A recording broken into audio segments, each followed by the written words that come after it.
মদ্যপান ধূমপান স্বাস্থ্যের পক্ষে ক্ষতিকারক। আজকের গল্পটি প্রাপ্তবয়স্কদের জন্য। মধ্যরাতের গাঢ় অন্ধকার এখানে চটচটে হয়ে শরীরে লেগে আছে যেন। এক পরিত্যক্ত শ্মশান। যেসব মৃতদেহের কোনো দাবিদার নেই তাদের কখনো কখনো এখানে ফেলে রেখে যায় কেউ কেউ। যে আগুন ধরানো হয় তাতে দাহ সম্পূর্ণ হলো কিনা দেখার জন্য কেউ অপেক্ষা করে না।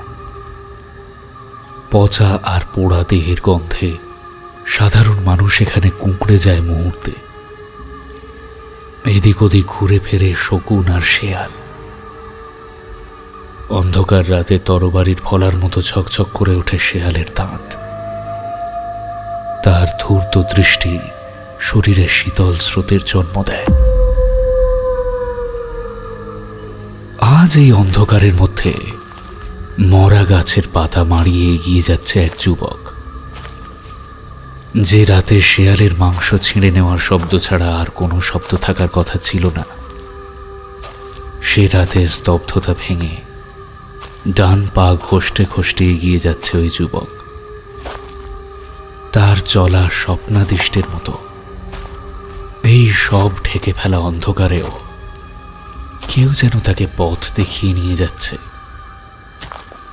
হোঁচট খেতে খেতে মানুষের পোড়া হাড় পেরিয়ে সে যেন তার স্থির গন্তব্যের দিকে এগিয়ে চলেছে। শ্মশানের প্রায় শেষে বসেছিলেন তিনি। তাঁর সর্বাঙ্গে ছাই, ত্রিশূলে নরকরটি, চোখ দুটি বন্ধ। এই ভয়ানক শ্মশানেও তার মুখে যেন এক অদ্ভুত প্রশান্তি। দুর্গন্ধ বা মানুষের মাংস খাওয়া শেয়ালের উপস্থিতি তাকে যেন একটুও ভাবায় না। তার ঠোঁট দুটো অল্প নড়ছে, যেন তিনি কথা বলছেন কারোর সাথে। খুব কাছের মানুষের সাথে কথা বলার সময় মানুষের চোখে যে প্রশান্তি থাকে, এ যেন তাই। যুবকটি মাতালের মতো এসে ত্রিশূলের নিচে নিজের শরীর ছেড়ে দিল। তার উস্কো খুস্কো চুল, অবিন্যস্ত দাড়ি, উদ্ভ্রান্ত চোখ অপেক্ষা করে আছে সাধকের চোখ খোলার জন্য। সাধক চোখ খুললেন না। কিছুক্ষণ অপেক্ষা করার পর যুবকটি অনুভব করল তার আশেপাশে ছায়ার মতো এসে বসছে একে একে অনেকে। সরাসরি তাকাতে সাহস হল না। যুবক চোখের কোণ দিয়ে লক্ষ্য করল ছায়াদের কান ত্রিকোণাকার, মুখ ছুঁচলো। ছায়ারা ক্রমশ ধীরে ধীরে এগিয়ে আসছে তার দিকে। সে অনুভব করল শেয়ালেরা তার রক্তপান করতে দুবার ভাববে না। কিন্তু কোনো এক কারণে তারা এখনো আক্রমণ করছে না। তারা যেন অপেক্ষা করে আছে কোনো নির্দেশের।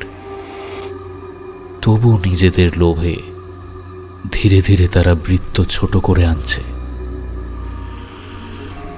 যুবকটি হাত জোড় করে উদ্ভ্রান্তের মতো সাধকের দিকে তাকালো। তার মুখ হাঁ হলো, তবু আতঙ্কে মুখ থেকে কোনো শব্দ বার হলো না। যুবকটি অনুভব করল ঘাড়ের কাছে শিরার উপরে ধীরে এগিয়ে আসছে সদন্ত। সে চোখ বন্ধ করে হাত জোড় করে রইল। সাধক চোখ খুললেন। তার চোখ খোলার সাথে সাথে শিয়ালেরা যুবকের থেকে দূরে সরে গেল। সাধক যুবকটির দিকে স্থির তাকিয়ে থেকে প্রথম বাক্য বললেন, নিজের মৃত্যুর সামনে দাঁড়িয়েও তুই অন্যের জন্য প্রতিশোধ চাস। মিডনাইট হরর স্টেশনের সমস্ত গল্প শুনতে সাবস্ক্রাইব করুন আমাদের চ্যানেলে। শুনতে থাকুন সায়ন চক্রবর্তীর কাহিনী একটু একটু করে।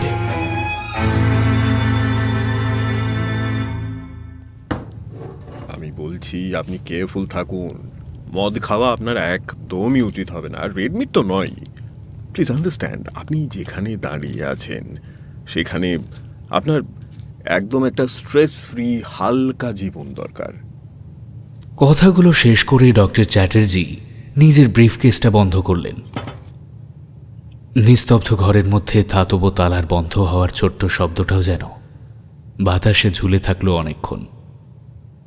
ডক্টর চ্যাটার্জি ব্রিফকেসটা বন্ধ করেও কিছুক্ষণ অপেক্ষা করলেন, চেয়ে রইলেন তাঁর রোগীর দিকে। আলো আধারিতেও এই ঘরের বৈভব লুকোনো সম্ভব হয়নি। যেমন গা ঢাকা শাড়িতে লুকিয়ে রাখা যায় না অস্থির যৌবন, ডিজাইনার ডেকে সাজানো ঘর, প্রত্যেক স্কোয়ার ফুটে মাপ করে সাজানো সমৃদ্ধির বিজ্ঞাপন। নিয়ম অনুযায়ী এসব ঘরে সব দিক আলো করা একটা টিউবলাইট থাকে না, ওতে বড় মধ্যবিত্ত ছাপ লেগে আছে। এসব ঘরে থাকে ধাপে ধাপে আলো জ্বালানোর ব্যবস্থা। সেন্টার টেবিলের কাছে আলোটা জ্বললেও যেন বার কাউন্টারের পিছনে একতলা অন্ধকার কালো বেড়ালের মতো ঘাপটি মেরে বসে থাকতে পারে। এমন ঘরে অস্বস্তি হয় ডক্টর চ্যাটার্জির। সারাক্ষণই তার মনে হয় ঘরে থাকা মানুষের মুখগুলোর মতো এই ঘরেও অনেক কিছু লুকোনো আছে। একটা আলোর সীমা শেষ হয়ে আর একটা আলোর সীমা যেখান থেকে শুরু হয়, তার মাঝে অনেক না বলা গল্প আধ পোড়া চিতার কাঠের মতো অপেক্ষা করে আছে। কনিষ্ক একইভাবে বসেছিল। তার সুপুরুষ চেহারায় ক্লান্তির ছাপ জমাট কালশিটের দাগের মতো শুয়ে আছে। সবে 40-এর ঘরে পা দিয়েছে সে। লাভের ঘরের অঙ্কে শূন্য বাড়ছে শেষ 2 বছর ধরে। এরই মাঝে এমন হওয়ার কোনো কথা তো ছিল না। খাওয়া দাওয়ায় সে অমিতাচারী নয় কোনোদিনই। নিয়মিত জিম এবং টেনিস খেলার অভ্যাসও বহুদিনের। তবু এত দ্রুত তার শরীরে রোগ বাসা বেঁধে ফেলল। শরীরের যত্ন কনিষ্ক সবসময়ই নিয়েছে। সে জানত সে যেখানে পৌঁছতে চায় সেখানে শরীর আর তার চমৎকার ইংরেজি বলার দক্ষতাটাই মূলধন। তাই যেমন করে সৈনিক নিজের তরবারি সামলে রাখে, তেমন করে সে তার দেহকে আগলে রেখেছিল। শুধু মদের ব্যাপারেই কিছুটা দুর্বলতা আছে তার, আগেও ছিল। শেষ বছর 2-এ সেটা আরেকটু বেড়েছে। একেবারে নিচ থেকে যে ছেলে ম্যাকডাওয়েল আর রয়্যালসটা খেয়ে উপরে ওঠা শুরু করেছে, সে ডাবল ব্ল্যাক লেনলিভেট আর শিভাস হাতের মুঠোয় পেয়ে নিজেকে ছেড়ে দিয়েছিল কিছুটা। শুধু ছেড়ে দেওয়া নয়, সর্বরীর হাতে সাজানো এই ফ্ল্যাটটায় সন্ধেবেলা ফিরে কাঠ গ্লাসে সিঙ্গল মল্ট বা জনি ওয়াকার ঢেলে 2 টুকরো বরফ মিশিয়ে সোফায় শরীর এলিয়ে দেওয়া তার প্রতিদিনের ক্লান্তি দূর করার একটা পদ্ধতি হয়ে উঠেছিল, যেন তার যাপনেরই একটা অঙ্গ। আর জাস্ট কয়েকটা দিনের ব্যাপার মিস্টার গুপ্ত, একটু কন্ট্রোল করে নিন, তারপর আবার ড্রিঙ্ক করবেন ভালোভাবে। হ্যাঁ, এটা টেম্পোরারি থিং। জাস্ট কবে? আবেগহীন নিরুত্তাপ কণ্ঠে জিজ্ঞাসা করল কনিষ্ক। একটু থতমত খেয়ে চুপ করে গেলেন ডক্টর চ্যাটার্জি। কবে? আবার বলে একটা সিগারেট প্যাকেট থেকে বার করে ঠোঁটের ফাঁকে রাখল কনিষ্ক। ডিপেন্ড করছে, এইভাবে বলা। কনিষ্ক একটা হাত তুলে থামতে বলল। সিগারেটটা জ্বালিয়ে একটা টান দিল। ধোঁয়া মাথার কোষে পৌঁছতে প্রথমবার তার মনে হলো ডাক্তার বসে আছে কেন এখনো? ভিজিট দেওয়া হয়নি বলে। গোটা পৃথিবী তো টাকার হিসেব করছে প্রতিনিয়ত। তার অফিসের পিয়ন, সে, ডাক্তার, সবাই। ঠোঁটে সিগারেট চেপে ধরে মানিব্যাগ থেকে টাকা বের করে ডাক্তারকে দিল সে। ডক্টর চ্যাটার্জি সঙ্গে সঙ্গে সোফা থেকে উঠে পড়লেন। এখানে আর এক মুহূর্ত থাকার ইচ্ছে ছিল না তার। দরজা বন্ধ হওয়ার শব্দ হতে একটু সচকিত হয়ে উঠল কনিষ্ক। বাড়িতে আর কেউ নেই। এসব নতুন ফ্ল্যাটে চাকরেরা থাকে একটু দূরের সার্ভেন্টস কোয়ার্টারে। সর্বরী এখনো ফেরেনি। তার শুটিং কখন শেষ হবে সে খবর কনিষ্কর কাছে নেই। বাতাসে খবর ভেসে আসে সর্বরীকে মাঝে মাঝেই নাকি কোন এক প্রডিউসারের সাথে রেস্তোরাঁতে দেখা যাচ্ছে। চাইলেই খবর বের করতে পারে কনিষ্ক, কিন্তু এসব নিয়ে তার বেশি ভাবনা নেই। ওপরে উঠতে গেলে সিঁড়ির ধুলো পায়ে মাখতেই হয়, একথা তার চেয়ে ভালো আর কে জানে। একটু আধটু মেনে নিয়ে যদি ইন্ডাস্ট্রির সাথেও নিজের ব্যবসাটাকে জুড়ে দেওয়া যায়, তাহলে এবার টেক্সটাইলটাতেও নিজেকে ছড়িয়ে দিতে পারবে কনিষ্ক। ধীরে ধীরে বেডরুমে চলে গেল কনিষ্ক। আলো আঁধারিতে ডুবে রইল ঘর।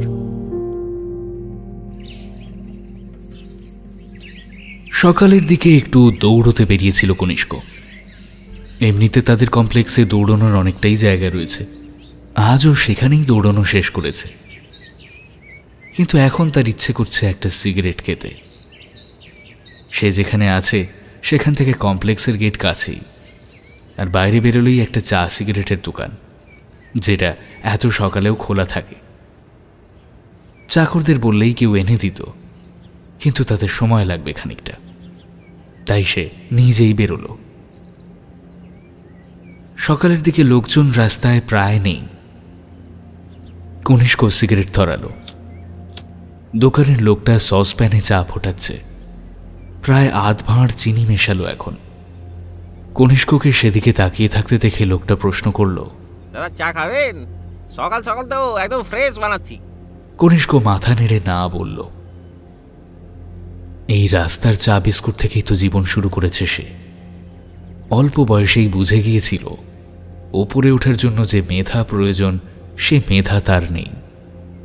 তাই সে আয়ত্ত করল আদব কায়দা, আয়ত্ত করল চমক। তারপর এদিক ওদিক সেদিক পা ফেলতে ফেলতে ঋতুজাকে পেয়েই সে গলি রাস্তা থেকে গাড়ি একেবারে বাইপাসে তুলে দিতে পেরেছিল। তারপর আর পিছন ফিরে তাকায়নি।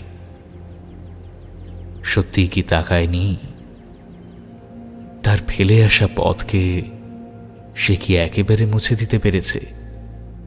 না হলে ঋতুজার কথা মনে হতেই এখনো কেন শরীরে অস্বস্তি অনুভব করে কনিষ্ক? এতক্ষণ যে শরীর থেকে ঘাম বের হচ্ছিল, এখন হঠাৎ সে শরীর দিয়ে ঠান্ডা স্রোত নেমে গেল কেন? কনিষ্ক জোর করে সিগারেটে আর একটা টান দিল। আরো ধোঁয়া চাই তার, আরো। যতটা ধোঁয়া মস্তিষ্কের কোষে গেলে দৃষ্টি আচ্ছন্ন হয়ে যায়, ততটা ধোঁয়া। হঠাৎই একটা জান্তবু চিৎকারে চটকা ভাঙল কনিষ্ক। তার থেকে দুহাত দূরে দাঁড়িয়ে আছে একটা পাগল। রাস্তার পাগলদের গায়ে যেমন ছেঁড়া খোঁড়া জামা কাপড় থাকে, এরও তেমন। মুখময় অপরিষ্কার দাড়ি, সারা শরীরে নোংরা। এতে তেমন চমকে ওঠার কিছু ছিল না, যদি না সেই পাগলের চোখে জান্তব একটা আক্রোশকে জ্বলতে দেখত কনিষ্ক। তার চোখ জুড়ে একটা তীব্র রাগ। ডান হাতে ধরে থাকা ইটের চারপাশে ধীরে ধীরে শক্ত হয়ে উঠছে তার আঙুল, ফুটে উঠছে সেই হাতের শিরা উপশিরা। পাগলের দৃষ্টি সরাসরি কনিষ্কর দিকে। পারলে সে যেন এখনই কনিষ্কের পাঁজর খুলে হৃৎপিণ্ডটা বার করে আনবে। চায়ের দোকানের লোকটা ব্যাপারটা বুঝে উনুনের পাশ থেকে সরে এসে পাগলটাকে বলতে শুরু করলো, কি সব করছিস? পাগলটা কোনো উত্তর দিল না। তার ডান হাতটা একটু একটু করে উপরে উঠতে শুরু করলো। লোকটা পাগলের হাত থেকে ইটটা ছাড়িয়ে নেওয়ার চেষ্টা করলো। পাগলটা সামান্য ধাক্কা দিতেই সে ছিটকে পড়ে গেল। কনিষ্ক বুঝতে পারল পাগলটার দেহে এখন অসুরের শক্তি ভর করেছে। ভয় পিছোতে শুরু করলো এক পা এক পা করে। তার অবচেতন তাকে বলে দিল যে এই মুহূর্তে এই পাগলের সামনে সে একা, তাকে বাঁচাতে ছুটে আসার কেউ নেই। যদি সে ধীরে ধীরে কমপ্লেক্সের ভিতর ঢুকে পড়তে পারে। পাগলটা হাতটা একদম উপরে তুলেছে, তার লক্ষ্য কনিষ্কর মাথার দিকে। তার মুখ দিয়ে একটা অবদ্ধ গোঙানি বের হচ্ছে। সেই গোঙানির ভাষা বুঝতে না পারলেও কনিষ্ক এটুকু বুঝল, অনেক দিনের চাপা রাগ আর আক্রোশ জমা আছে পাগলের বুকে।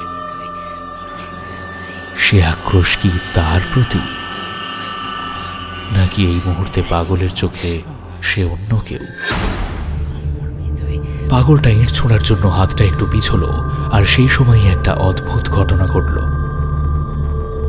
হাতটা মাঝপথে এসে থেমে গেল পাগলটার। সে হঠাৎ কান উঁচু করল, যেমন করে খুব নিচু শব্দ মানুষ শোনার চেষ্টা করে। তারপর পাগলটা না সূচক ঘাড় নাড়ল,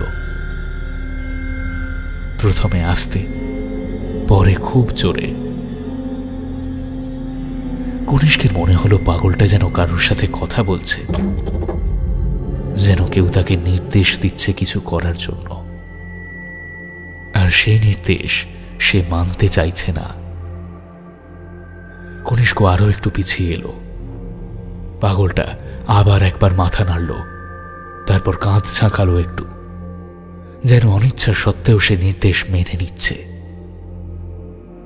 সেই জ্বলন্ত চোখে আরো একবার সরাসরি কনিষ্কর চোখের দিকে তাকালো।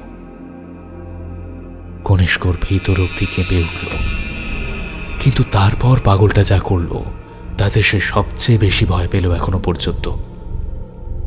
পাগলটা ইঁটটা ফেলে দিল দূরে, তারপর অদ্ভুত একটা হাসি হেসে জড়িয়ে জড়িয়ে বলল,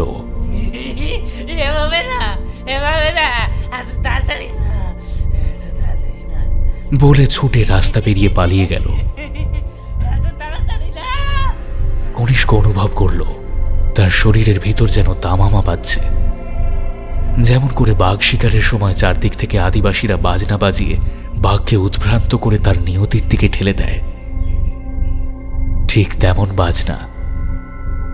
আর সেটা ক্রমশ জোরে হচ্ছে, আরো জোরে, আরো আরো জোরে। কোন রকমে বুক চেপে ধরে সে বসে পড়ার আগে অনুভব করল চায়ের দোকানের লোকটা ছুটে আসছে তার দিকে। তারপর আর তার কিচ্ছু মনে নেই। কনিষ্ক যখন চোখ খুলল তখন সে তার বিছানায় শুয়ে। ঘরে একটু দূরে তার একজন চাকর তার দিকে চেয়ে অপেক্ষা করছিল আদেশের। হাতের ইশারায় একটু জল খেতে চাইল কনিষ্ক। চাকরটি জল দিল। জলটা হাতে নিতে গিয়ে সে দেখল তার হাতের আঙুলগুলো কাঁপছে। কেন কাঁপছে? এমন তো কখনো হয় না তার। আঙুলগুলো যেন তার নিজের বশে নেই ঠিক মতো, অথচ এই আঙুল দিয়েই একদিন ঋতুজাকে। কনিষ্ক জোর করে আঙুলগুলোকে সংযত করল। ঋতুজাকে মাথা থেকে ছুঁড়ে ফেলে দিতে হবে। ঋতুজাকে নিজের মধ্যে এখনো সে কেন লুকিয়ে রেখেছে? নতুন করে শুরু করতে হবে। জোর করে গ্লাসটা নিয়ে জল খেল সে, আর তারপর প্রশ্ন করল,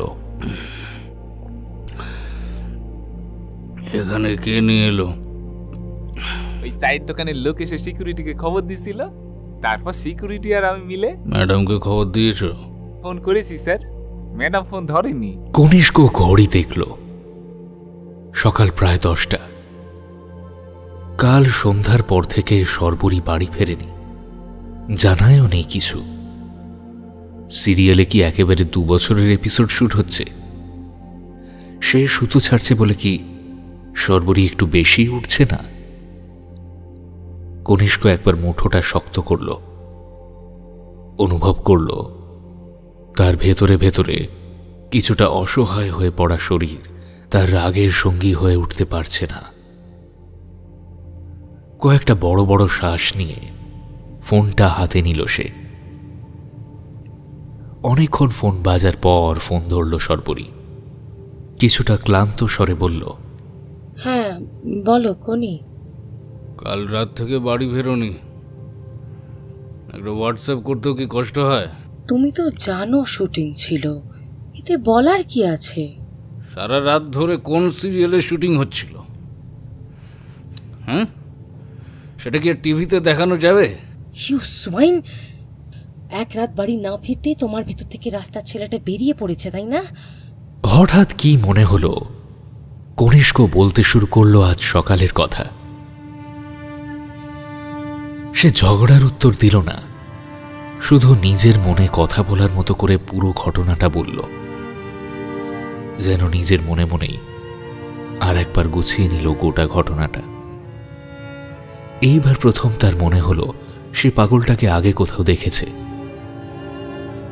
সর্বরী শুনে খুব ভদ্র স্বরে বলল, আমি বলি কি করি, তুমি আজ রেস্ট নাও, অফিসে যেতে হবে না।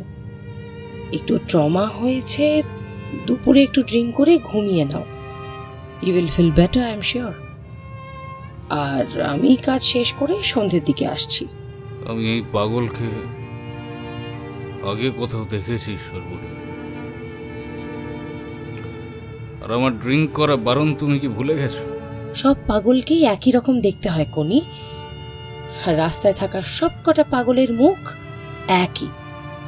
আর ড্রিঙ্কসের রেস্ট্রিকশনটা আমার মনে ছিল না, টু ব্যাড। তাহলে স্লিপিং পিলস নাও।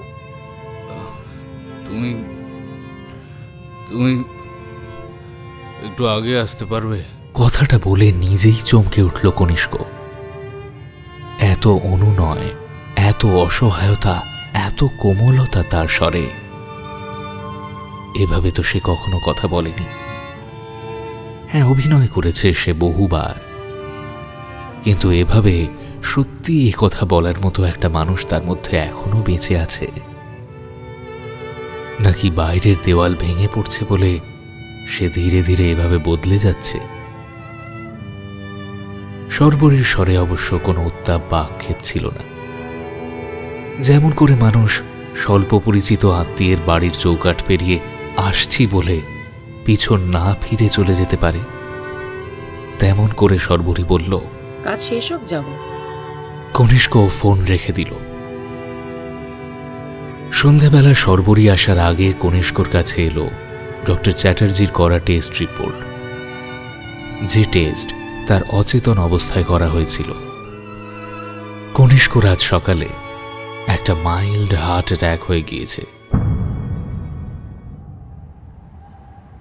বাড়ির চার দেওয়ালের মধ্যে থেকে বেরিয়ে আসতে পেরে বেশ শান্তি পাচ্ছে কনিষ্ক।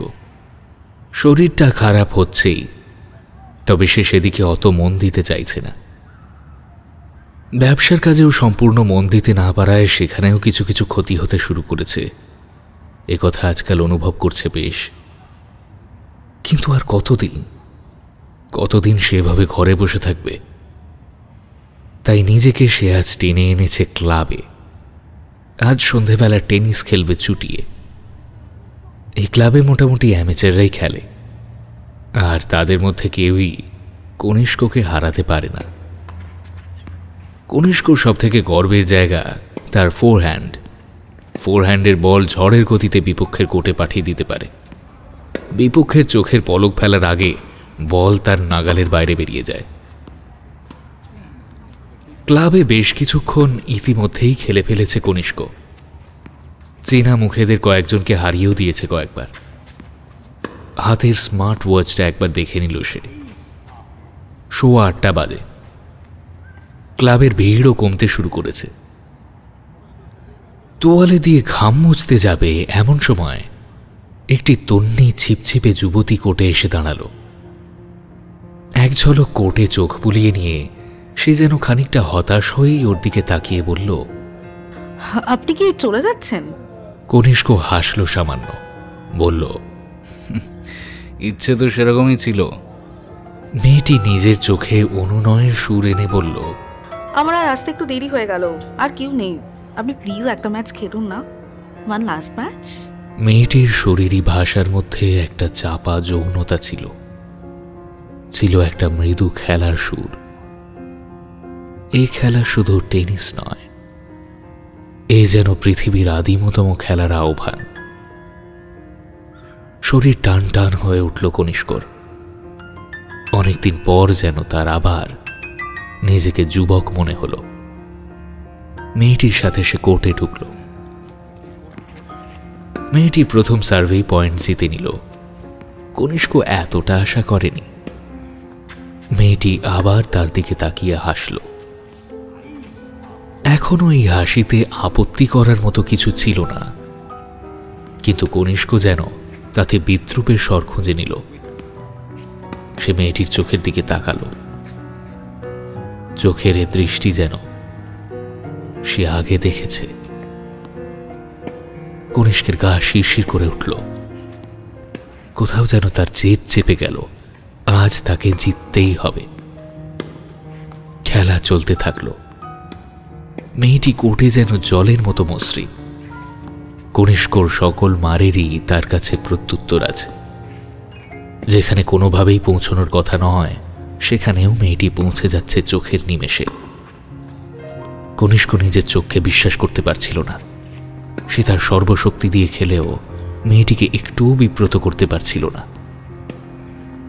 সে চকিতে একবার কোর্টের বাইরে তাকালো। কেউ নেই সেখানে। রাত তেমন একটা হয়নি। এই সময় অন্তত এক দুজনের এখানে বসে জুস বা বিয়ার খাওয়া খুব স্বাভাবিক, কিন্তু আজ কেউ নেই। কোনো এক অদ্ভুত কারণে সেপ্টেম্বরের কলকাতায় যেন কুয়াশা নেমে এসেছে। ধোঁয়াটে হাওয়ার মধ্যে কোর্টের ওপাশে থাকা মেয়েটির মুখ স্পষ্ট দেখতে পাচ্ছে না সে সব সময়, কিন্তু সে যেন অনুভব করছে মেয়েটির ঠোঁটে একটা বিদ্রুপের হাসি ঝুলে আছে। শুধু কি বিদ্রুপ, নাকি সেখানে আরো কিছু জমা হয়েছে? কনিষ্ক ছুটে গিয়ে মেয়েটির একটি ব্যাক হ্যান্ড রিটার্ন করতে গেল। বলটা যেন তার সামনে পড়ে তার থেকে বহু দূরে সরে গেল এক মুহূর্তে। বলটার দেওয়ালে লাগার শব্দ যেন ফিরে এসে কনিষ্ককে বলে দিল সেই কথা যা তার অবচেতন তাকে অনেকক্ষণ ধরে বলছিল, সে জিততে পারবে না। সেটাই ঘটল।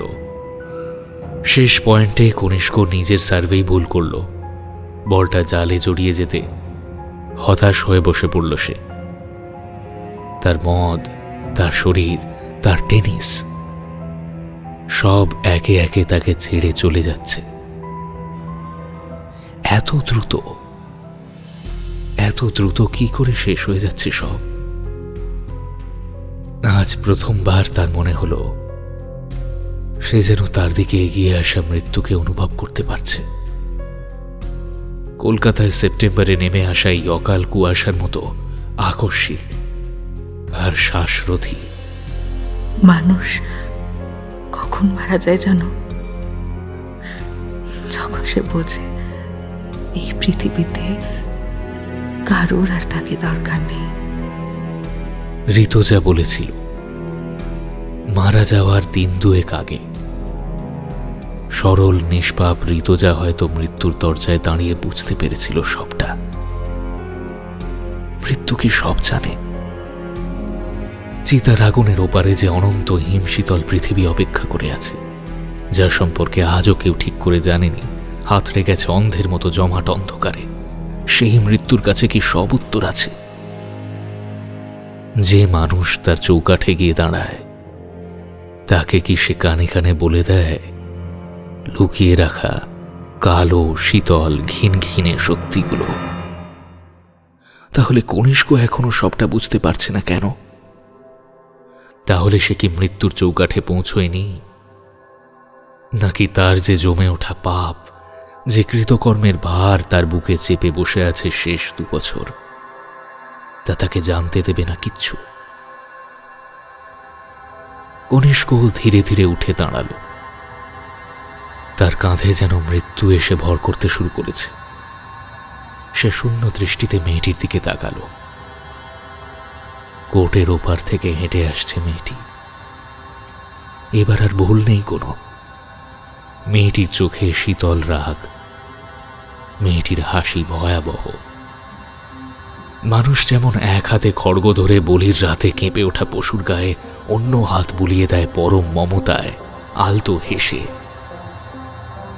সেই হাসির মতো ভয়ানক এ হাসি।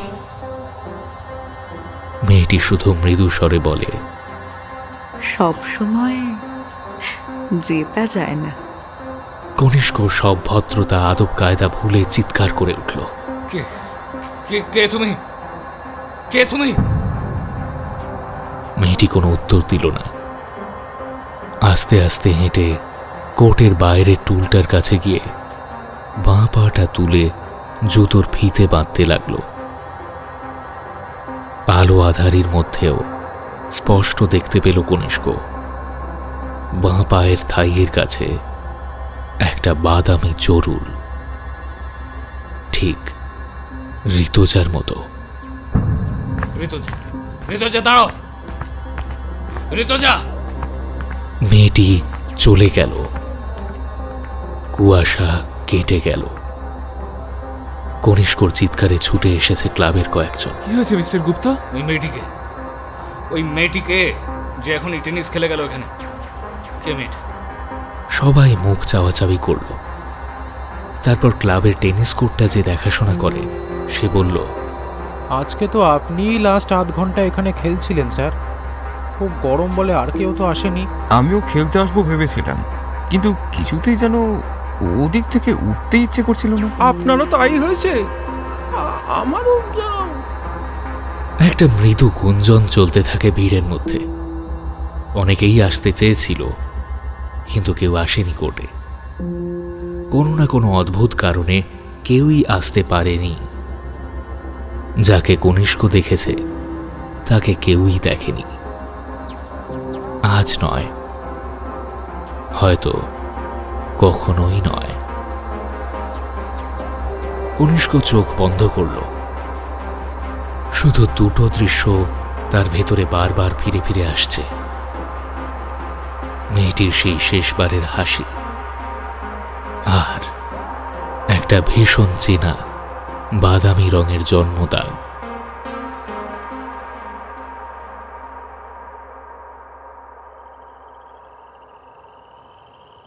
বাড়ি ফিরে এলো কনিষ্ক।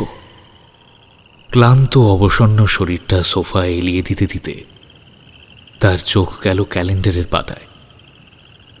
23শে সেপ্টেম্বর আজ থেকে 3 মাস আগে তার রক্তে প্রথম সমস্যা দেখা দেয়।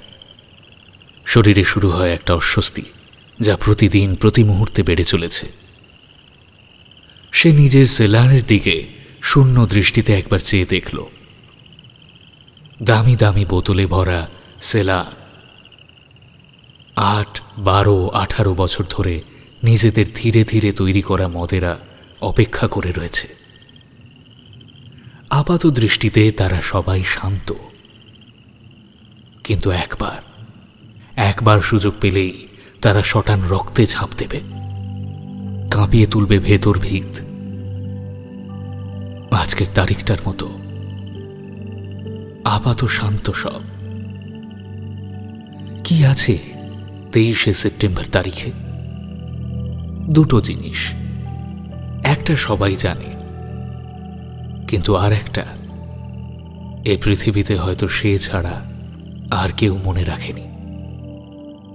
যে ঘটনাটা সবাই জানে তা হলো আজ পৃথিবীতে দিন আর রাত সমান।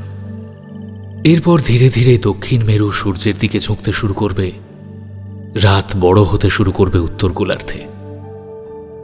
নেমে আসবে দীর্ঘ থেকে দীর্ঘতর রাত্রি, শীতল থেকে শীতলতর সময়। উত্তর মেরুতে নেমে আসবে মৃত্যুর মতো চরাচরব্যাপী হিম শীতল অন্ধকার। কনিষ্কর জীবনে 23শে সেপ্টেম্বর পেরিয়ে যাচ্ছে দ্রুত। শীতলতা আর অন্ধকার তার দিকে এগিয়ে আসছে নিশ্চিত পদক্ষেপে। দ্বিতীয় ঘটনাটা, যেটা মোটামুটি পৃথিবী থেকে মুছে দিতে চায় কনিষ্ক, এবং সে ছাড়া আজ আর কারোর খুব একটা মনে থাকার কথাও নয়। আজ ঋতুজার দ্বিতীয় মৃত্যুবার্ষিকী। মানুষ কখন মারা যায় জানো? যখন সে বোঝে এই পৃথিবীতে কারোর আর তাকে দরকার নেই। অসুস্থ বিছানার সাথে মিশে যাওয়া ঋতুজা কথাটা বলেছিল মৃত্যুর ঘণ্টা চারেক আগে। তার চোখ দুটো যেন হঠাৎ করে উজ্জ্বল হয়ে উঠেছিল সেদিন। সে ঔজ্জ্বল্যে কোনো স্নিগ্ধতা ছিল না, ছিল না ঋতুজার স্বভাবসুলভ কোমলতা। সেদিন ঋতুজার মৃত্যুর ছায়ামাখা মুখে যেন নেমে এসেছিল একটা খর কর্কশ ঔজ্জ্বল্য। এমন কখনো আর কোনো মানুষকে দেখেনি কনিষ্ক। ঋতুজাকে জোর করে মাথা থেকে ঝেড়ে ফেলে সোফা থেকে উঠে দাঁড়ালো কনিষ্ক।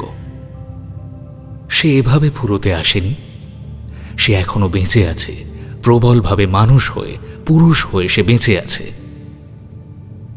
ধীরে ধীরে বেডরুমে ঢুকল কনিষ্ক। সর্বরী সাজছে। আজ একটা সরু ব্লাউজ তার কাঁধের ঢাল বেয়ে ছাপ মেরেছে তার বিভাজিকার অনেক নিচে, উন্মুক্ত করে রেখেছে সর্বরীর ঈর্ষণীয় স্তনের অনেকটা।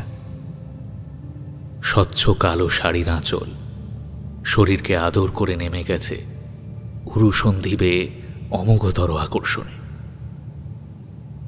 কনিষ্কর চোখ শিকারী বিড়ালের মতো খেলে গেল সর্বরীর শরীর জুড়ে। সে এগিয়ে এসে সর্বরীর কাঁধে হাত রেখে বলল, বেরোচ্ছ?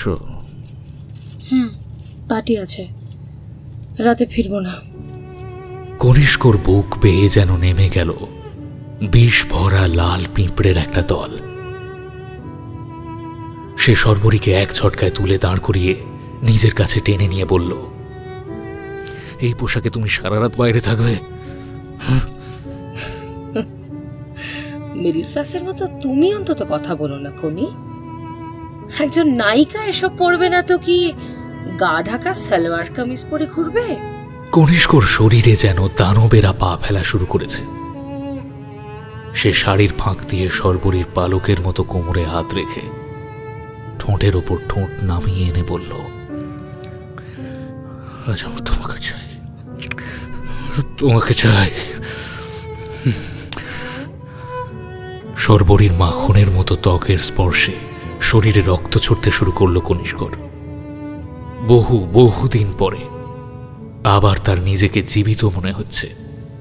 মনে হচ্ছে যেন তার পৌরুষ বহুদিন পরে ঘুম ভেঙে জেগে উঠেছে। সর্বরীর পাপড়ের মতো ঠোঁট থেকে তার দীর্ঘ গলা বেয়ে বুকের কাছে নেমে আসতে আসতে কনিষ্ক অনুভব করল শুধু যৌনতা নয়, শুধু হৃদংসা নয়, সে যেন সর্বরীকে আরো গভীরতর আবেগে আঁকড়ে ধরতে চায়। আজ সে যেন তার সাথে এক হতে চায়, তার চোখে চোখ রেখে তার ভিতরে প্রবেশ করতে চায় পরম আশ্লেষে। আজ এই মুহূর্তটা চোখের সামনে যেন কল্পনায় দেখতে পেল কনিষ্ক। তার ভেতর তাকে বলে দিল এই মুহূর্ত থেকে তার নতুন জীবন শুরু হবে। শাড়ির আঁচলটা কাঁধ থেকে নামিয়ে বিভাজিকার দিকে নিজেকে নামিয়ে আনতে যাচ্ছে কনিষ্ক, ঠিক তখনই সর্বরী তাকে ঠেলে সরিয়ে দিল। আঁচলটা ঠিক করতে করতে বলল, করো না প্লিজ, প্লিজ কনি, আজ না। কনিষ্ক অবুঝ তরুণ প্রেমিকের মতো এগিয়ে গিয়ে আবার সর্বরীকে ধরতে চেষ্টা করল। না বলছি তো কনি, প্লিজ। জোর করো না আমাকে, তুমি পারবে না, তুমি অসুস্থ। আমাকে মিছিমিছি ক্লান্ত করে দিও না। সর্বরী সরে যেতে বেডরুমের আয়নায় নিজেকে দেখতে পেল কনিষ্ক।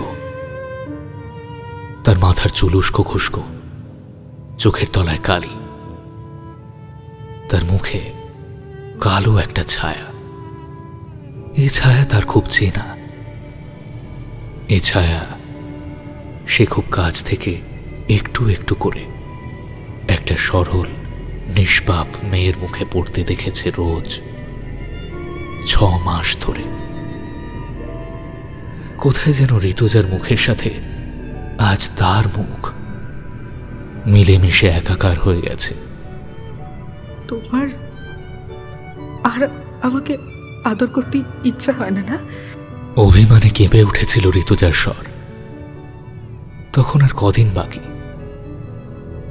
ঋতুজা তখন মৃত্যুর দিকে ধীর কিন্তু নিশ্চিত যাত্রা শুরু করেছে। হয়তো মারা যাওয়ার 1 মাস আগে ঋতুজা এভাবে আবার বেঁচে উঠতে চেয়েছিল নতুন করে। কনিষ্ক সুযোগ দেয়নি। ঋতুজার অভিমান কনিষ্কর গলায় এলো না। চাপার আগে হেসে হেসে স্বরে সে শর্বরীকে বলল, আমি অসুস্থ হওয়ার পর তুমি একদিন আমার খেয়াল রেখেছ? চেষ্টা করেছো আমাকে ভালো করে তুলতে? কখনো এসে আমাকে দেখেছ? ভালো করে দেখেছ? কাট দ্য ক্র্যাপ কনিষ্ক গুপ্ত। আমি কেমন মেয়ে তা তুমি খুব ভালো করে জানতে। আমার ক্যারিয়ারের জন্য যা যা দরকার আমি ঠিক সেটাই করব। তার জন্য যখন যেখানে যেতে হবে, যার সাথে থাকতে হবে, আমি থাকতে দুবারও ভাববো না। তুমি আমায় বেঁচেছিলে আমার শরীর, ফিল্ম লাইনের কানেকশন আর তোমার স্ট্যাটাসের কথা ভেবে। এখন এইসব ফালতু ভালোবাসা ভালোবাসা বলে কাঁদতে বসো না প্লিজ, অসহ্য লাগছে। কনিষ্ক উঠে শর্বরীকে আটকাতে গেল। সে মারবার জন্য হাত তুলতেই শর্বরী চিৎকার করে উঠল, কনি, ওই রাস্তায় যাওয়ার ভুলটা করো না তুমি প্লিজ। আশা করি তুমি এটা জানো, আমার একটা ফোনে পুলিশ তোমায় হাতে হাত কড়া পরিয়ে লকআপে ভরবে। তাছাড়া তোমার শরীর ভেঙে পড়েছে, ভেতরে ভেতরে হয়তো তুমি মরেও গেছো। শেষ কটা দিন বাড়ির বদলে তোমার নিশ্চয়ই জেলে গিয়ে মরতে ভালো লাগবে না আই গেস। আমি চললাম, ইট ইজ ওভার। কাল আমার লোক এসে আমার জিনিসপত্র এখান থেকে নিয়ে যাবে। শর্বরী চলে গেল। ওই দরজাটা বন্ধ করে সে কনিষ্কর জীবন থেকে বেরিয়ে গেল। এত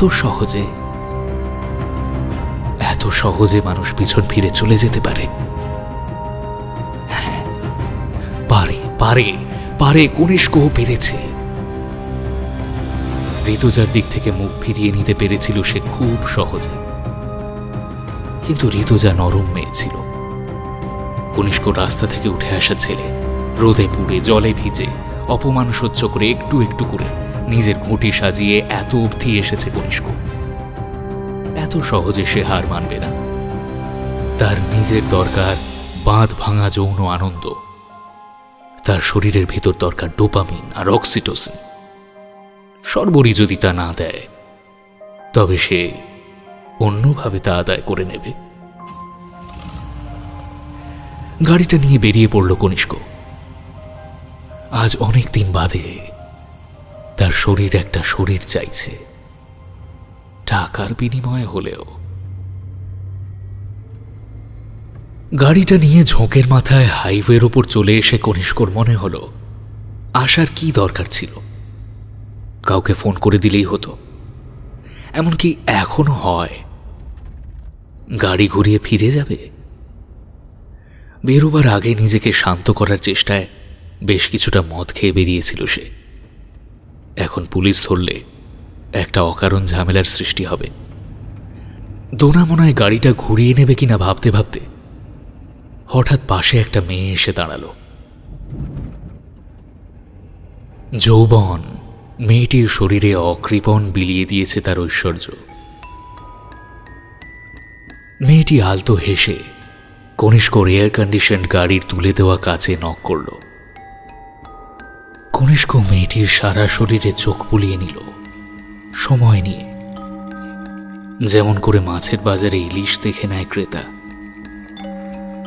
নিজের শরীরে জেগে ওঠা অস্থিরতা অনুভব করে ভেতরে ভেতরে খুশি হল কনিষ্ক। আছে এখনো তার ভেতরের প্রবল পুরুষ বেঁচে আছে, যে পুরুষ তাকে ধাপে ধাপে জীবনের সিঁড়িতে এগিয়ে দিয়েছে। আজ সবকিছু চলে গেলেও সে তাকে ছেড়ে যায়নি। কনিষ্ক পারবে। আজ রাত্রে এই মেয়েটির শরীরের অলিগলি বেয়ে কনিষ্ক গুপ্তর নতুন করে আত্মপ্রকাশ ঘটবে। কাল সকালে সে আবার দৌড়বে, কাল বিকেলে সে ক্লাবে সাঁতার কাটবে, কাল রাতে সে নতুন উন্মাদনায় আবার এক নারী শরীরে ডুব দেবে। সে বেঁচে আছে, সে বেঁচে থাকবে, আর তার এই ফিরে আসা শুরু করবে এই মহু আর মাতাল করা নেশার মতো মেয়েটি নিজেও কি জানে আজ তার শরীর কিভাবে একটা নুয়ে আসা গাছে নতুন পাতা বুনে দেবে। কনিষ্ক দরজার কাজ নামালো। গাড়িটা নিয়ে কমপ্লেক্সের পথ ধরেছিল কনিষ্ক। পাশের মেয়েটির সাথে হালকা স্বরে কিছু আলাপ চালাচ্ছিল। তার মনে সে একটা উত্তেজনা অনুভব করছে, একটা উত্তেজনা যা তাকে নিজেকে জীবিত ভাবতে শেখাচ্ছে আবার অনেক দিন পরে। কথা বলতে বলতেই বাঁ হাতটা মেয়েটির হাঁটুর উপর রাখল কনিষ্ক। মেয়েটি মৃদু হাসল। কনিষ্ক নিজের আঙুলগুলোকে একটু স্বাধীনতা দিতে যাবে এমন সময় দেখল রাস্তার ঠিক মাঝে তার গাড়ির সামনে একটা লোক দাঁড়িয়ে আছে। একটু ভুল হলেই গাড়ি পিষে দিয়ে চলে যাবে লোকটার দেহ। কোনো রকমে গাড়ি দাঁড় করিয়ে কাজ নামিয়ে কনিষ্ক কিছু বলতে যাবে, তার আগেই তার চোখ পড়ল লোকটার মুখে। লোকটা একইভাবে দাঁড়িয়ে আছে, কোনো ভাবান্তর নেই। সে যে একটু আগে নিশ্চিত মৃত্যুর মুখ থেকে ফিরে এসেছে এ নিয়ে তার মনে কোনো অভিঘাত নেই। সে একইভাবে স্থির দৃষ্টিতে চেয়ে আছে কনিষ্কর দিকে, যেন কোনো খুব কঠিন অঙ্ক ধীরে ধীরে মিলিয়ে নিচ্ছে সে। কনিষ্ক এবার লোকটাকে চিনতে পারল। সেই পাগলটা যে তাকে ইঁট ছুঁড়ে খুন করতে চেয়েছিল সেদিন সকালে। তার সারা শরীর শিরশির করে উঠল। হাতের আঙুলগুলো যেন বরফের চেয়েও ঠান্ডা হয়ে গেল দ্রুত। একটু আগের উত্তাপ সরে গিয়ে সেখানে এখন কাটা মুরগির পড়ে থাকা দেহাংশের মতো শীতলতা। কনিষ্ক জোর করে নিজেকে ফিরিয়ে আনল। সে জোরে জোরে হর্ন বাজাতে শুরু করলো, স্টার্ট দিল গাড়িতে। এসব কিচ্ছু না, তাকে ফিরতে হবে বাড়ি। লোকটার চোখ মেয়েটিকে এক পলক দেখে নিয়ে তারপর আবার কনিষ্কর কপালের উপর এসে স্থির হল। সে যেন কিছু দেখতে পাচ্ছে, যেন কিছু পড়ে নিতে পারছে, যার কোনো হদিশ নেই কনিষ্কর কাছে। লোকটা হাসতে শুরু করল, অপার্থিব জান্তব রক্ত ঠান্ডা করে দেওয়া হাসি। সভ্য সমাজের কেউ যে সে হাসি হাসতে পারে তা কনিষ্কর জানা ছিল না। এ যেন শ্মশানে শবের উপর বসে সাধনারত তান্ত্রিকের হাসি। মৃত লোকের উপার যে দেখছে রোজ। কনিষ্ক পাথরের মূর্তির মতো নিশ্চল হয়ে বসে রইল গাড়িতে। অজানা একটা আতঙ্ক তার শরীরে ছড়িয়ে পড়ছে। লোকটা হাসতে হাসতেই সরে দাঁড়াল। তারপর কনিষ্কর চোখে চোখ রেখে তাকালো। কনিষ্কর যেন মনে হলো এতদিন যে চোখে শুধু ঘৃণা দেখে এসেছে আজ যেন সেখানে খানিকটা করুণা দেখতে পেল। ভীষণ শীত করে উঠল তার। পাগলটা চলে গেছে, যাবেন না? মেয়েটা এতক্ষণ পরে কথা বলল। শুকিয়ে যাওয়া ঠোঁট কোনো রকমে চেটে নিয়ে কনিষ্ক হ্যাঁ বাচক ঘাড় নাড়ল। গাড়ি এগিয়ে নিয়ে চলল তার বাড়ির দিকে।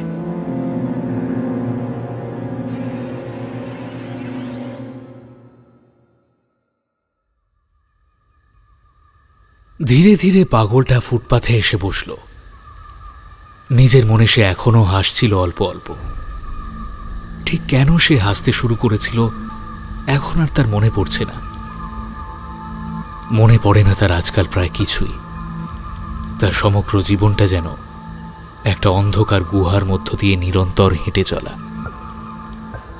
মাঝে ফাঁক ফোঁকর দিয়ে যতটুকু আলো এসে পড়ে ততটুকু যেন মাঝে মাঝে ফিরে আসে তার কাছে।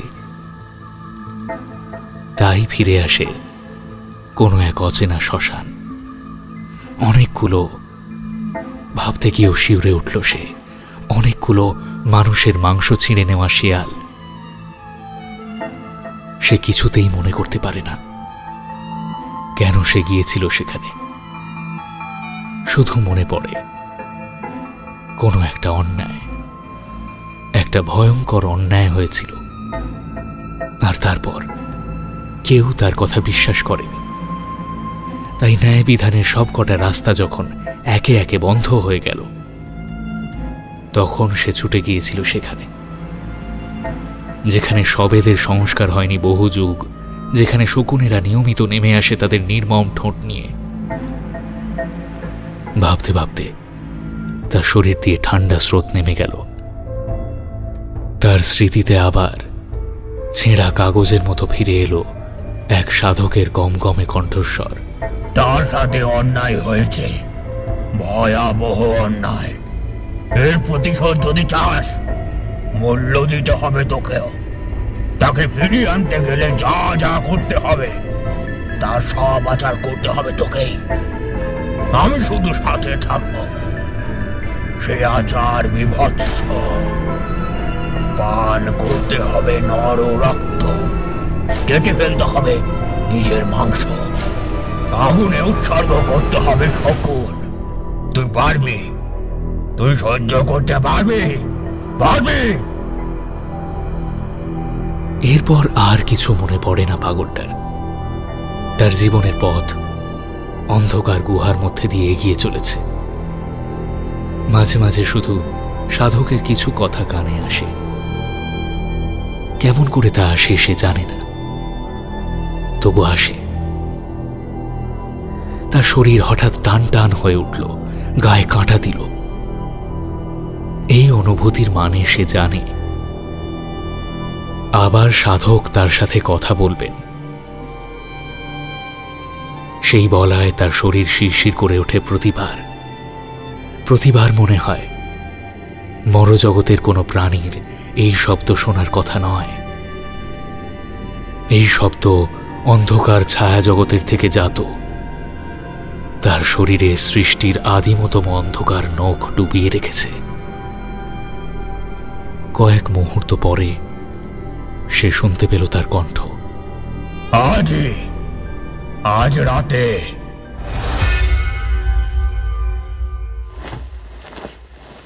মেয়েটিকে অভ্যস্ত হাতেই বিছানায় শোয়ালো কনিষ্ক। মাঝে কিছু বছর সে এসবের থেকে দূরে ছিল, কিন্তু অভ্যাস সে এখনো ভোলেনি।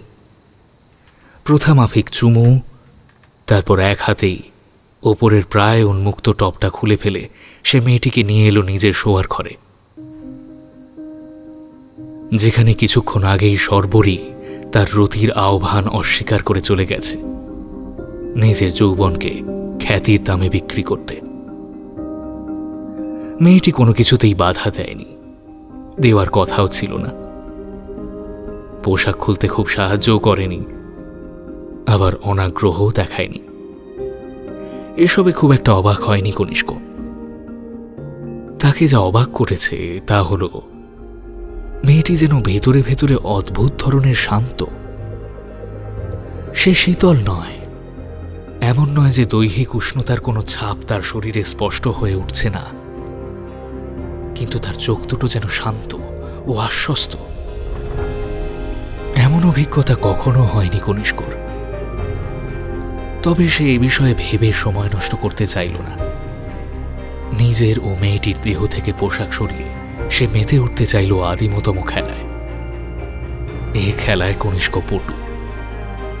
যত নারীকে সে আজ পর্যন্ত শয্যা সঙ্গিনী করতে পেরেছে, সকলকেই সে তৃপ্তির চরম শিখরে পৌঁছে দিয়েছে। আগুনে পুড়ে মরবার মতো নারীরা ঝাঁপ দিয়েছে তার বুকে একের পর এক। কিন্তু আজ সে অনুভব করল সে ভিতরে ভিতরে শেষ হয়ে আসছে। মেয়েটির আকর্ষণীয় উন্মুক্ত বাঁক আর উপত্যকা তাকে এগিয়ে নিয়ে যেতে পারছে না। সে ঠিক করল সে রমণ শুরু করবে। আগের খেলাটা চালিয়ে নিয়ে যাওয়া আজ হয়তো সম্ভব হবে না এই শরীরের ব্যাধি নিয়ে। সে মেয়েটির ভিতরে প্রবেশ করতে চাইল। একবার, দুবার, তিনবার, পারল না। তার শরীর যেন এই ক্ষমতাটুকুও হারিয়ে ফেলেছে আজ রাতে। শুধু কি আজ রাতে, নাকি সারা জীবনের মতো? আর সবকিছুর মতো যৌনতাও তার জীবন থেকে চলে গেল। পুরুষের পরমতম অহংকার আজ তাকে ছেড়ে চলে গেছে এই ব্যর্থ নিষ্ফল রাতে। অর্থ যা সংগ্রহ করতে পারত, সেই কাঙ্ক্ষিত নারী তার শয্যায়। সে নারী মিলনে বিমুখ নয়, তবু তাকে গ্রহণ করার ক্ষমতাটুকু আজ কনিষ্ক দত্ত হারিয়ে ফেলল। কনিষ্ক চেষ্টা করল অনেক, মেয়েটাও চেষ্টা করল কিছুটা। তার চেষ্টার মধ্যে কোনো আন্তরিকতা ছিল না, ছিল শুধু এক অদ্ভুত নিশ্চয়তা। মেয়েটি কনিষ্কর দুপায়ের মাঝে মুখ এনে যখন ওপরে তাকালো, সে চোখ কনিষ্ককে বলে দিল, মেয়েটি জানে যে কনিষ্ক পারবে না। তীব্র আক্রোশে মেয়েটিকে ধাক্কা মেরে কনিষ্ক শোবার ঘর থেকে বেরিয়ে এলো ড্রয়িং রুমে। সর্বরীর যত্ন করে ডিজাইনার ডেকে সাজানো ড্রয়িং রুম। এদিকে ওদিকে আলো হাইওয়ের ধারের ধুলো মাখা গাছের নুয়ে পড়া ফুলের মতো জেগে আছে। দম বন্ধ হয়ে এলো কনিষ্কর। এই মুহূর্তে তার এই সমস্ত ফ্ল্যাট জুড়ে আলো জ্বালাতে ইচ্ছে করছে। এই আলো আঁধারির খেলা তার আর সহ্য হচ্ছে না। সামনে আসুক, বেরিয়ে আসুক যারা বা যা কিছু লুকিয়ে আছে। সে দ্রুত একটা ডাবল পেগ শেষ করল, আবার একটা ডাবল পেগ ঢালতে শুরু করল। সব ভেসে যাক, এই নিয়ম কানুনের ঘেরাটো, এই ভয় ভয়ে বাঁচা। না, আর নয়। আজ সে অনেক মদ খাবে, অনেক ধূমপান করবে। নিজের মাথাকে সে ডুবিয়ে দেবে নেশার মধ্যে। এই ধীরে ধীরে মরে আসার দমবন্ধ চিঠিগুলো, যেগুলো প্রতিটা দিন শেষ হয়ে আসার আগে তাকে মুখ বন্ধ খামে দিয়ে যায়, সেগুলো সে আর পড়তে চায় না। ছিঁড়ে টুকরো টুকরো করে ফেলতে চায় সবকিছু, সবকিছু। তৃতীয় পেগটা শুরু করার সময় কনিষ্ক দেখতে পেল মেয়েটি শোবার ঘর থেকে বেরিয়ে এসেছে। তার পরনে শুধু অন্তর্বাস। মেয়েটি অকম্পিতভাবে সোফায় এসে বসে, কনিষ্কের দিকে তাকায়। কনিষ্ক মেয়েটিকে আর সহ্য করতে পারছিল না। মেয়েটির উপস্থিতি যেন বারবার তার পৌরুষহীনতার কথা তুলে আনছিল। সে নিজের মানিব্যাগ খুলে মেয়েটাকে টাকা দিতে যাবে, এমন সময় তার চোখে পড়ল মেয়েটির বাম পায়ের থাইয়ের কাছে একটা বাদামি বর্ণের জড়ু। কনিষ্ক ছিটকে পিছিয়ে এলো। তার বুকের মধ্যে যেন আবার দামামা বাজতে শুরু করেছে। জঙ্গলে বাঘ শিকার করার সময় যেভাবে আদিবাসীরা চারদিক থেকে বাজনা বাজিয়ে বাঘকে পাগল করে তোলে, কনিষ্ক যেন আজ আবার অনুভব করল সেই মৃত্যুর গন্ধ মাখা শব্দের শ্রুতি। কে তুমি? প্রশ্ন করল কনিষ্ক। নিজের স্বরে নিজেই চমকে উঠল সে। কে তুমি? আবার প্রশ্ন করল সে। মেয়েটি নির্লিপ্তভাবে হাসল। তারপর সে ধীরে ধীরে উঠে বাইরের বারান্দায় গেল। কোণের দিকে তাকিয়ে একটা কষ্টের হাসি হাসল মেয়েটি। তারপর খুব সহজ স্বরে বলল, টবগুলো এখনো ফেলে রেখেছ? আমি তো ভেবেছিলাম গাছগুলোকে বিষ দিয়ে মারার পর তুমি টবগুলোকে আর আস্ত রাখবে না। কনিষ্ক পিছতে শুরু করলো। তার হাতের আঙুলগুলো অসম্ভব কাঁপছে। যে কোনো মুহূর্তে গ্লাসটা পড়ে টুকরো টুকরো হয়ে যেতে পারে। যেমন করে এই মুহূর্তে ভেঙে চুরে যাচ্ছে কনিষ্কর পৃথিবী। কি বলছো তুমি? কি জানো তুমি? আমাকে ব্ল্যাকমেল করতে চাইছো? মেয়েটি ধীরে ধীরে বার কাউন্টারের সামনে এসে দাঁড়ালো। তারপর বার কাউন্টারের ওপর হাত বুলিয়ে বলল, এটা নতুন বানিয়েছো তাই না? তখন ছিল না, তখন এই জায়গাটা ফাঁকা ছিল। সেখানেই আমি তোমার হাত ধরে চিৎকার করে বাঁচতে চেয়েছিলাম, মরে যাওয়ার আগে শেষবার। কনিষ্কর হাত থেকে গ্লাসটা পড়ে গেল। মদে ভিজে গেছে দামি কার্পেট, টুকরো টুকরো কাঁচ গেঁথে গেছে নরম কার্পেটে। তার মনে পড়ে যাচ্ছে সব। মাথার ভেতরে যে দরজাটা প্রাণপণে সে বন্ধ করে রাখতে চেয়েছে শেষ 2 বছর, আজ সে দরজা খুলে গেছে উন্মুক্ত হয়ে। হাড় কেটে যাওয়া ঠান্ডা হাওয়ার মতো স্মৃতিরা ফিরে আসছে কনিষ্কর কাছে। সে চোখ বন্ধ করল। চোখ বন্ধ অবস্থাতেই মেয়েটি আবার কথা বলল। কনিষ্ক বুঝতে পারল এ স্বর ঋতুজার। তার শরীর ক্রমশ অবসন্ন হয়ে পড়তে শুরু করেছে। পায়ে যেন সে শক্তি হারিয়ে ফেলছে ক্রমশ।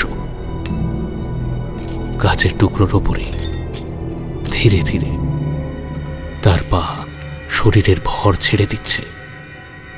বিন্দু বিন্দু রক্ত বেরিয়ে আসতে শুরু করেছে পা থেকে। বুকের মধ্যে কে যেন হাতুড়ি পেটাচ্ছে সজোরে। এর বদলে একটা বুলেট পেতে পারত না সে? এক মুহূর্তে সব শেষ হয়ে যাওয়া এর থেকে ভালো ছিল, 1000 গুণে ভালো। আমাকে ছেড়ে দাও ঋতুজা, আমাকে ছেড়ে দাও প্লিজ। ঋতুজা হেসে উঠল খিলখিল করে, রিন রিন করে। ছেড়ে দাও আমাকে ঋতুজা।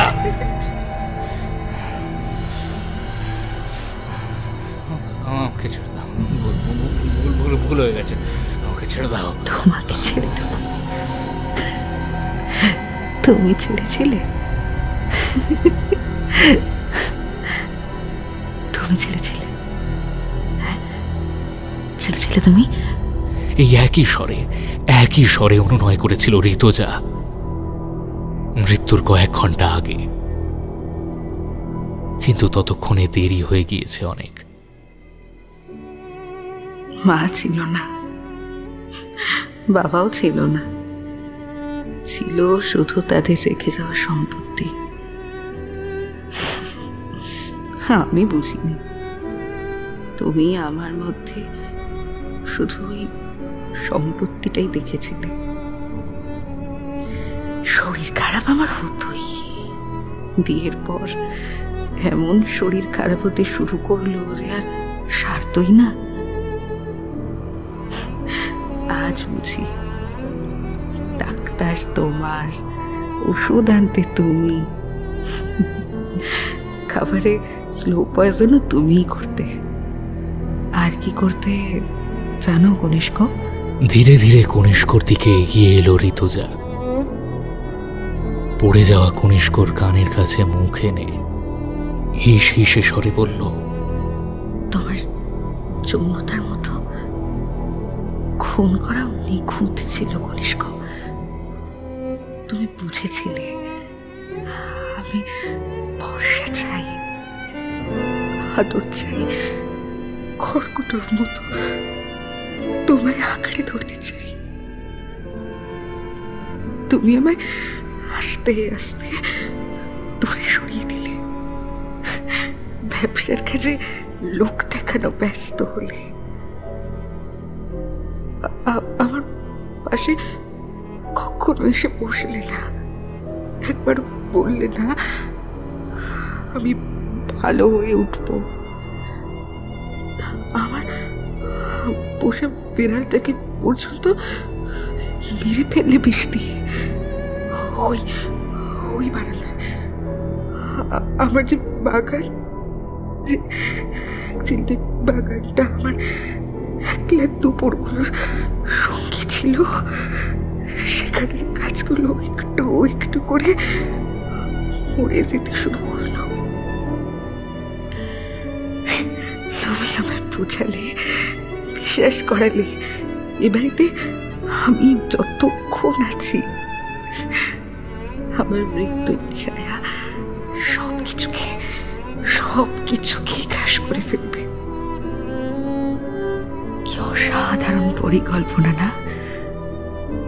সখী যদি নিজেই বাঁচতে না চায় তাকে কে বাঁচাবে? আমার সামনে থেকে আমার বেঁচে থাকার প্রতিটা ভালো লাগা একটু একটু করে তুমি সরিয়ে নিলে। তুমি সরিয়ে নিয়েছিলে, তুমি তুমি কনিষ্ক কোনো কথা বলতে পারছিল না, শুধু অনুভব করছিল বুকের ভেতরের শব্দটা ধীরে ধীরে অসহ্য হয়ে উঠেছে। তুমি সবই ঠিক করেছিলে কনিষ্ক, শুধু ভাইকে বোঝাতে পারোনি। শুধু ভাইকেই বোঝাতে পারোনি। ভাই, ঋতুজার ভাই। হ্যাঁ, ঋতুজার একটা ভাই ছিল, নিজের নয়, দূর সম্পর্কের। গরিব অনাথ ছেলেটাকে নিজের খরচে বিদেশে পড়তে পাঠিয়েছিল ঋতুজা। ঋতুজার মৃত্যুর পর সে এসেছিল। কনিষ্ক তাকে বুঝিয়েছিল অসুস্থতার কথা।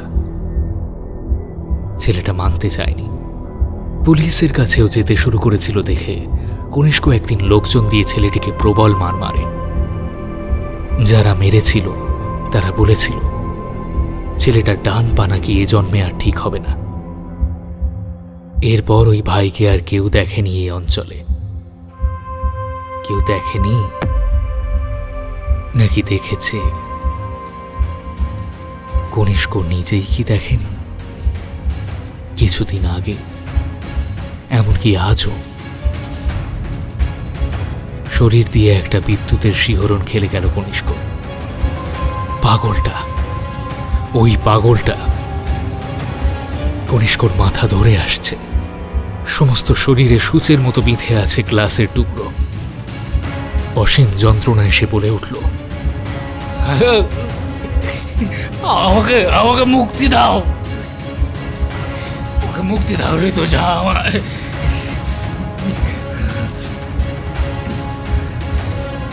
ঋতুজা উঠে দাঁড়িয়ে বার কাউন্টারের সামনে দাঁড়ালো, বলল, মারা যাওয়ার আগে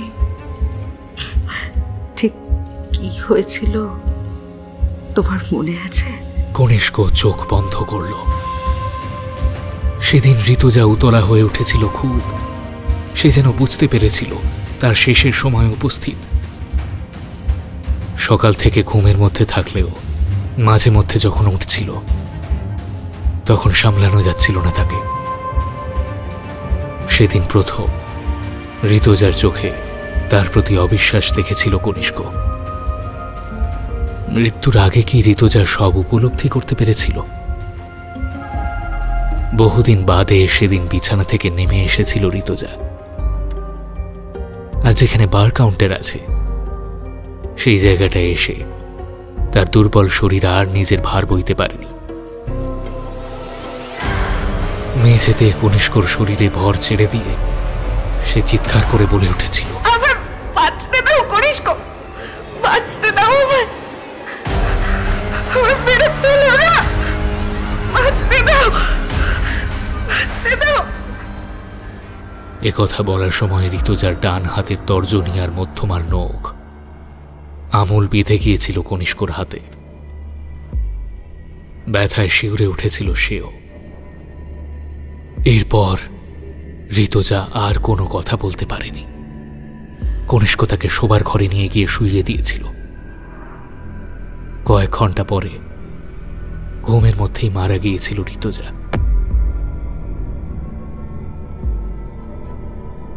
কনিষ্ক চোখ খুলল। ঋতুজা তার দিকে এক দৃষ্টে চেয়ে আছে। তার চোখে অদ্ভুত শান্তি, যেমন নিজেকে শান্ত করে বাজ পাখি হাওয়ায় শিকার ধরতে ঝাঁপ মারে, তেমন মানুষ মারার ঠিক আগের মুহূর্তের শান্তি। ঋতুজা হাত দুটো তুলল। তার তর্জনী আর মধ্যমায় কোনো নখ নেই, শুধু দুটো শেয়ালের সদন্ত। কনিষ্ক অনুভব করল তার শ্বাস বন্ধ হয়ে এসেছে।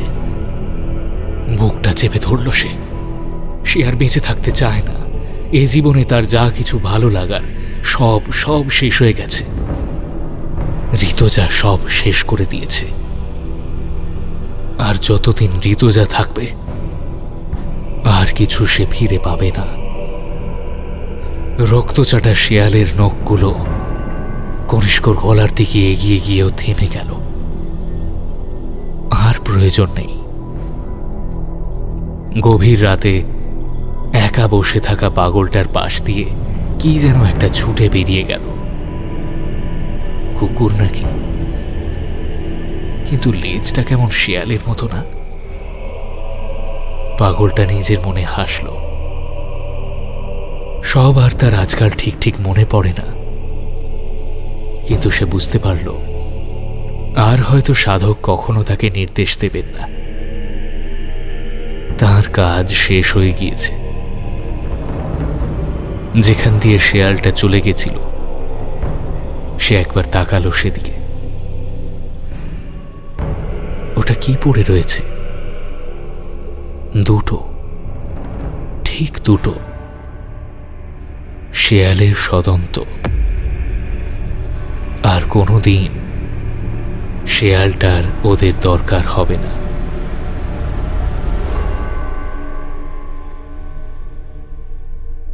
আজ গল্প পাঠে ছিলাম আমি তমাল।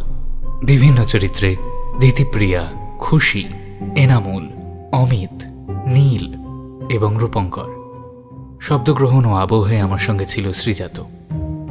পোস্টার ডিজাইনে ম্যাজিক ক্রেয়ন্স। শুনলেন সায়ন চক্রবর্তীর কলমে একটু একটু করে। সকলে ভালো থাকবেন। শুভরাত্রি।